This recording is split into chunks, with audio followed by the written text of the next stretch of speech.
So this is the tank that was in the car when it was on the road. Now I pulled it out not long after the engine had died. And I was looking at it and I went over it with a steel wire wheel on an angle grinder, and it picked up a few areas where it's clearly a bit thin. So this tank needs refurbishing if we decide to do it. Fuel tank, I've had some problems. I was going to rebuild mine because it got some pretty big holes in it. Great in theory, terrible in practice. The steel, despite looking fairly okay on the inside, just awful to weld to, so it was going to cause me more problems than it was worth, and I was never going to get it watertight, never mind put fuel in it. So, as luck would have it, I managed to get this off Facebook, which is quite good actually, because I never use Facebook. Despite having a Facebook group, it needs to clean up. I'll show you in a second, but really happy with being able to find one, which isn't ridiculous money. So let's have a look at it. So it's a earlier fuel tank than mine, but we have a baffle.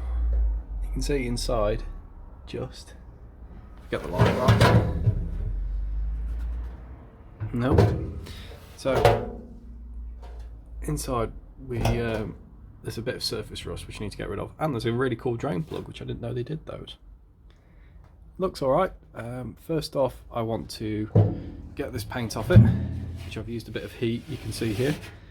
Then I'm going to put some water in it just to see if there are any issues that need to be fixed, which fingers crossed there won't be, and then I'll show you how I'm going to get the rust out.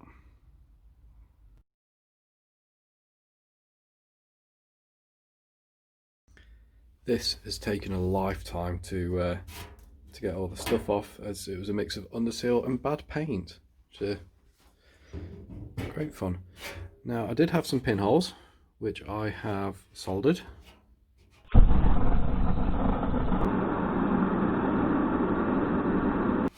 I will tidy them up, but first off I need to fill this with water and check for any other pinholes.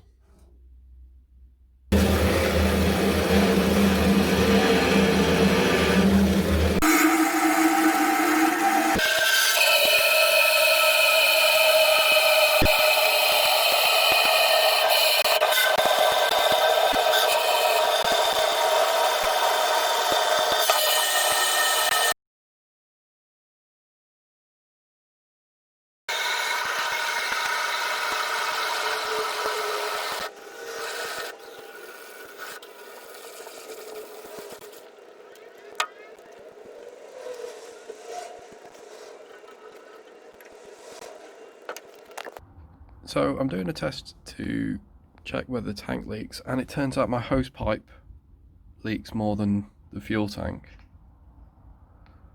It's that success. So tank doesn't leak, I just need to make it look less rusty and so you can just about make out. We've got some surface corrosion in there. So the first product we're going to use is this tank clean. Use one bottle of this and one bottle of this filled with water, because it's a 1-to-1 mix. It will clean the tank and also treat the rust to prevent it flashing. We'll get flash rust.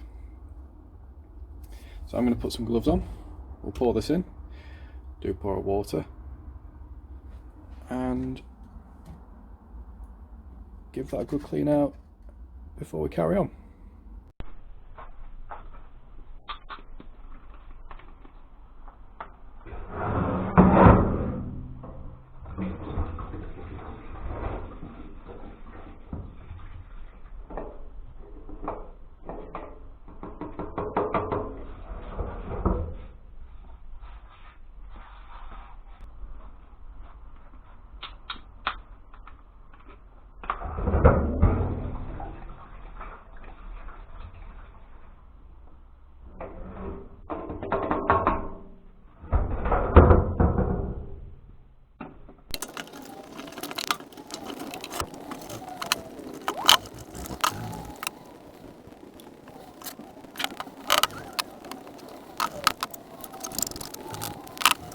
Right, I've tipped all that lot out.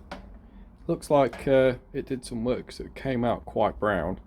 The next thing I need to do is dry the tank, because you can't do this sealing kit if the tank's wet. So heat gun in the tank, get it all dried out. Whilst that's doing that, I'm going to go make a cup of tea.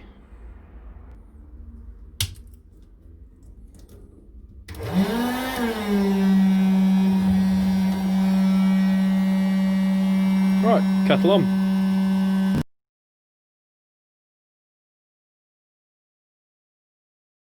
Now the tank's dry, I've taped up the front, done a bit of a double layer on that one to make sure it doesn't leak. I've got a threaded bung on here, so I've made a wedge of duct tape and slammed that in there. I will put a piece over the top of that just to make sure we don't get any seepage. And now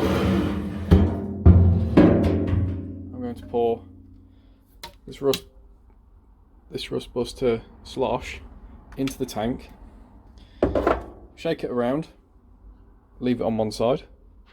So give it a good shake, leave it like this for about 10 minutes, give it another shake, move it, give it another shake, move it.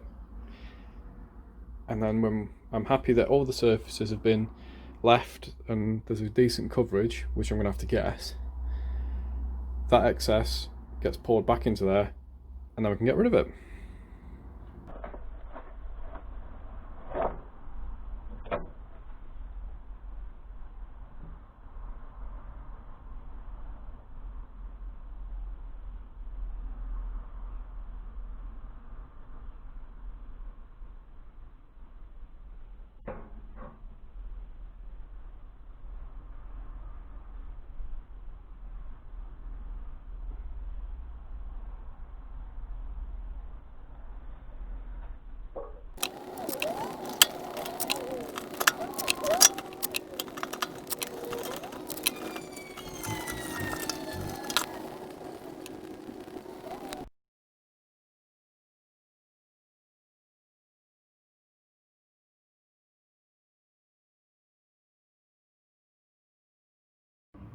So as you can see, left it overnight and we've got a decent coverage. Everything seems to be okay. Quite happy with the finish actually.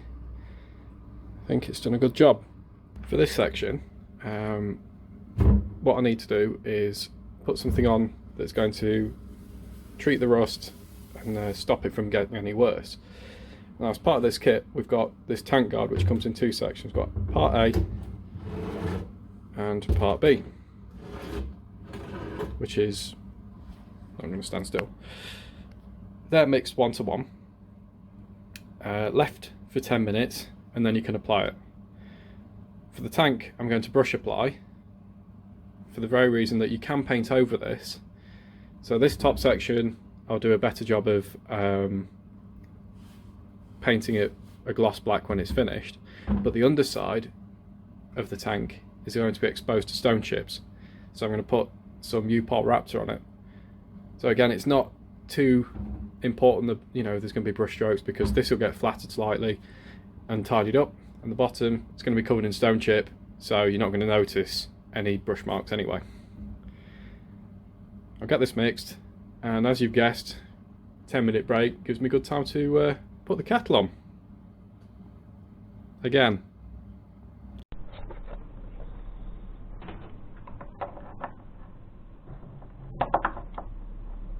Yeah.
So I'm really happy with how the tank's turned out. It seems to have fixed it.